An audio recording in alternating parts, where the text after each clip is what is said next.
Hi all, അസ്സലാമലൈക്കും. Welcome back to Silna's kitchen. ഇന്നത്തെ recipe ഭയങ്കര വെറൈറ്റി ആയിട്ടുള്ള നല്ല ടേസ്റ്റി ആയിട്ടുള്ള ഒരു അടിപൊളി ഈവനിങ് സ്നാക്സിന്റെ റെസിപ്പിയാണ്. കുട്ടികൾക്കൊക്കെ ഒരുപാട് ഇഷ്ടാവുന്ന നല്ലൊരു ഐറ്റമാണ്. ബീഫോ മുട്ടയോ ചിക്കനോ ഒക്കെ ഉണ്ടെങ്കിൽ പെട്ടെന്ന് തയ്യാറാക്കി എടുക്കാൻ പറ്റുന്ന അടിപൊളി ഐറ്റമാണ്. അപ്പോൾ ഇതെങ്ങനെയാണ് തയ്യാറാക്കുന്നതെന്ന് അറിയാനായിട്ട് വീഡിയോ സ്കിപ്പ് ചെയ്യാതെ മുഴുവനായിട്ടൊന്ന് കണ്ടു നോക്കണേ. റെസിപ്പിയിലോട്ട് കിടക്കുന്നതിന് മുമ്പായി സിൽനാസ് കിച്ചൺ ചാനൽ ആദ്യമായിട്ട് കാണുന്നവരാണെങ്കിൽ പ്ലീസ് ഒന്ന് സബ്സ്ക്രൈബ് ചെയ്തേക്കണേ. ഒപ്പം തന്നെ ഈ വീഡിയോസ് നിങ്ങൾക്ക് ഇഷ്ടപ്പെടുകയാണെങ്കിൽ ഒരു ലൈക്ക് ചെയ്ത് ഷെയർ ചെയ്ത് സപ്പോർട്ട് ചെയ്യാനും മറക്കരുത്. ഇനി നമുക്ക് ഈ ഒരു പലഹാരം എങ്ങനെയാണ് തയ്യാറാക്കുന്നതെന്ന് നോക്കാം. ഇതിനായി ആദ്യം തന്നെ ഒരു മസാലക്കൂട്ടാണ് തയ്യാറാക്കി എടുക്കുന്നത്. അതിനുവേണ്ടി സ്റ്റൗവിലേക്ക് ഒരു പാൻ വെച്ച് കൊടുത്ത് ഫ്ലെയിം ഓൺ ആക്കി കൊടുത്തിട്ടുണ്ട്. അതിലേക്ക് കുറച്ച് ഓയിൽ ഒഴിച്ചു കൊടുക്കാം. ഓയിലൊന്ന് നന്നായിട്ട് ചൂടായിട്ട് വരുമ്പോൾ ഇതിലേക്ക് ഒരു സബോള ചെറുതായിട്ട് കട്ട് ചെയ്തെടുത്തിട്ടുള്ളത് ഇതിലേക്ക് ഇട്ട് കൊടുക്കാം. അതുപോലെ തന്നെ ഇതിലേക്ക് ഇട്ട് കൊടുക്കുന്ന എല്ലാം വളരെ ചെറുതായിട്ട് പൊടിയായിട്ടാണ് അരിഞ്ഞെടുത്തിട്ടുള്ളത്. ഇങ്ങനെ തന്നെ ചെയ്യാൻ വേണ്ടി നോക്കുക. അപ്പോൾ ഈ ഒരു മസാലക്കൂട്ട് പെട്ടെന്ന് തന്നെ വെന്ത് കുഴഞ്ഞു കിട്ടും. ഇപ്പോൾ ഞാനിതിലേക്ക് ഇട്ട് കൊടുത്തിരിക്കുന്നത് ഒരു തക്കാളി, അതുപോലെ ഒരു ഉരുളക്കിഴങ്ങ്, ഇനി കുറച്ച് വേവിച്ച് വെച്ചിരുന്ന ബീഫ് ഇതുപോലെ പൊടിയാക്കിയിട്ട് ഇട്ട് കൊടുക്കുന്നുണ്ട്. ബീഫിന് പകരം മുട്ടയോ ചിക്കനോ എന്ത് വേണമെങ്കിലും നിങ്ങൾക്ക് ഇട്ട് കൊടുക്കാവുന്നതാണ്. പിന്നെ ഇതിലേക്ക് 2 പച്ചമുളക് കട്ട് ചെയ്തതും കുറച്ച് കറിവേപ്പിലയും മല്ലിയിലയും കൂടെ ഇട്ട് കൊടുക്കുന്നുണ്ട്. ഇനി അടുത്തതായിട്ട് വെളുത്തുള്ളി ഇഞ്ചി ചതച്ചതാണ് ഇതുപോലൊരു സ്പൂൺ അളവിൽ ഇട്ട് കൊടുക്കുന്നത്. ഇനി ഇതിലേക്ക് എരിവിന് ആവശ്യമായിട്ടുള്ള 1 സ്പൂൺ അളവിലുള്ള മുളക് പൊടി ഇട്ട് കൊടുക്കാം.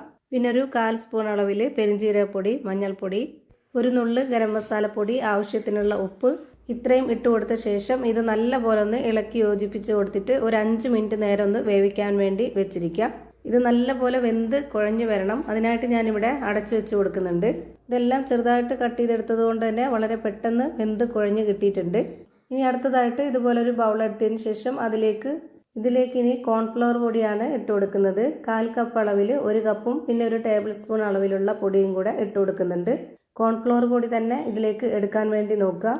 ഇതേ കപ്പ് അളവിൽ തന്നെ 1 കപ്പ് വെള്ളവും കൂടെ ഒഴിച്ചു കൊടുത്തിട്ട് അതിലേക്ക് ഒരു നുള്ള് ഉപ്പും 1 നുള്ള് മുളക് പൊടിയും ഇട്ട് കൊടുത്തിട്ട് ഇത് നന്നായിട്ടൊന്ന് വിസ്ക് വെച്ച് ഇളക്കി യോജിപ്പിച്ചെടുക്കുക.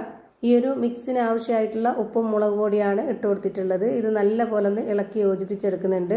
കോൺഫ്ലവർ പൊടി ആയതുകൊണ്ട് ആദ്യം ഇളക്കിയെടുക്കാൻ കുറച്ച് പാടായിരിക്കും, കാരണം അടിയിൽ കട്ടയായിട്ട് ഉറഞ്ഞു നിൽക്കും. പിന്നെ ഇളക്കി വരുമ്പോഴത്തേക്ക് നന്നായിട്ട് മിക്സായി കിട്ടും. ഇനി ഇത് റിസ്കിലാണ് ചെയ്തെടുക്കുന്നത്. ഒരു റിസ്ക് എടുത്തിട്ട് ആദ്യം ഈ ഒരു മിക്സിലൊന്ന് മുക്കിയെടുക്കുക.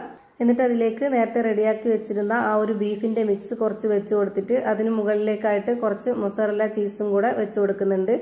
പിന്നെ വീണ്ടും ഒരു റിസ്ക് എടുത്തിട്ട് ഈ ഒരു കോട്ടിലൊന്ന് മുക്കിയെടുത്തതിന് ശേഷം അതിന് മുകളിലേക്കായിട്ടൊന്ന് വെച്ച് കൊടുത്തിട്ട് ഇതുപോലെ നന്നായിട്ടൊന്ന് പ്രസ് ചെയ്ത് വെച്ച് കൊടുക്കുക.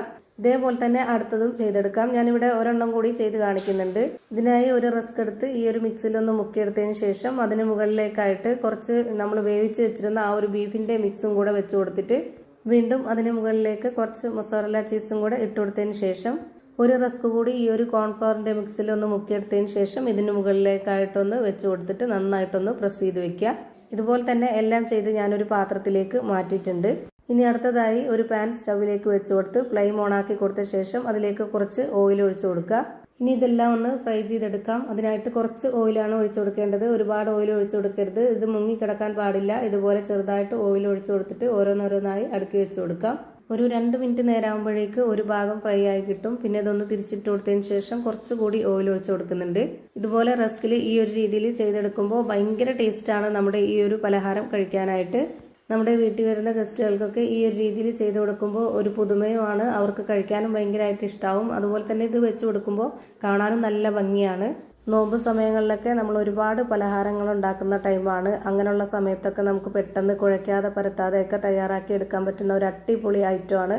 എന്തായാലും ഇതുപോലെ ഒന്ന് ട്രൈ ചെയ്ത് നോക്കുക. എല്ലാവർക്കും ഇഷ്ടമാവും. ഇതിൻ്റെ അകം എങ്ങനെയാണ് ഇരിക്കുന്നതെന്ന് അറിയാനായിട്ട് ഞാനൊന്ന് പൊട്ടിച്ച് കാണിക്കുന്നുണ്ട്. നല്ല മസാലയോട് കൂടി നല്ല പുറം ഭാഗം നല്ല ക്രിസ്പി ആയിട്ടും അകം നല്ല സോഫ്റ്റ് ആയിട്ടും അടിപൊളിയായിട്ടിരിക്കുന്ന ഒരു പലഹാരമാണ്. ചൂടോടുകൂടി കഴിക്കാനാണെങ്കിലും ചൂടാറിയാലും നല്ല ടേസ്റ്റാണ്. അപ്പോൾ ഇത്രയേ ഉള്ളൂ ഇന്നത്തെ വീഡിയോ ഇഷ്ടമായാൽ ലൈക്ക് ചെയ്യാനും കമൻറ്റ് ചെയ്യാനും ഷെയർ ചെയ്യാനും മറക്കരുത്. പുതിയൊരു വീഡിയോയുമായി വീണ്ടും വരും. Thank you for watching.